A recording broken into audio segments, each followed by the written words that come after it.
laissez-moi prendre de l'avance. Je sais que c'est le CA du port de Montréal qui nomme le président. Mais ça n'a pas empêché certains des conseillers du premier ministre à faire des coups de fil et à tordre des bras pour nommer l'homme de main des conservateurs. Et c'était qui cet homme-là, le candidat idéal? Robert Abdallah, sur qui pèsent de graves allégations de détournement de fonds dans le cadre d'une commission qui se déroule en ce moment. La question demeure donc à savoir, pourquoi le bureau du premier ministre a tenu à ce que ce soit Robert Abdallah qui soit nommé président du port de Montréal? Le secrétaire parlementaire du ministre des Transports. Monsieur le Président, c'est le Conseil, non pas le gouvernement du Canada, qui nomme la personne à cette position.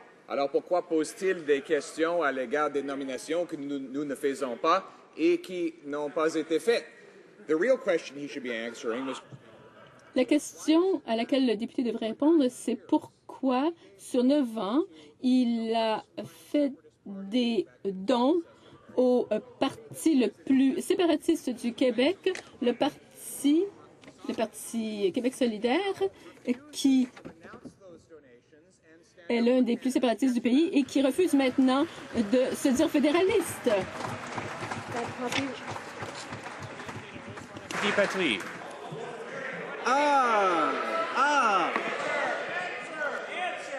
À l'ordre. L'honorable député de Rosemont-la-Petite-Patrie.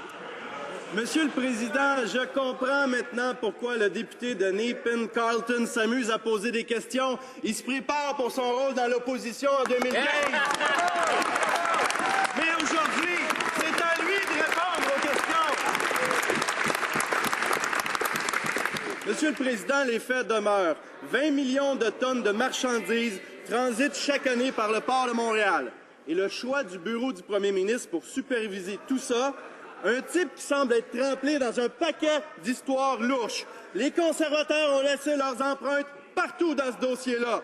Alors, je reviens à la charge. Quelles étaient les réelles intentions?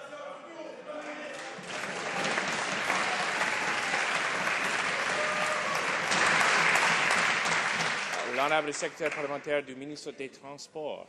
Monsieur le Président, avant de devenir un gouvernement, nous avons répondu à une question très simple.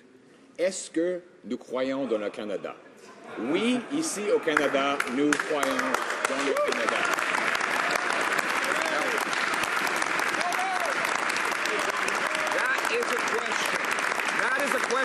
Voilà la question à laquelle vous devez répondre avant que vous n'accédiez au pouvoir. Si vous voulez siéger au cabinet, vous devez croire au Canada. Alors, répondez à cette question.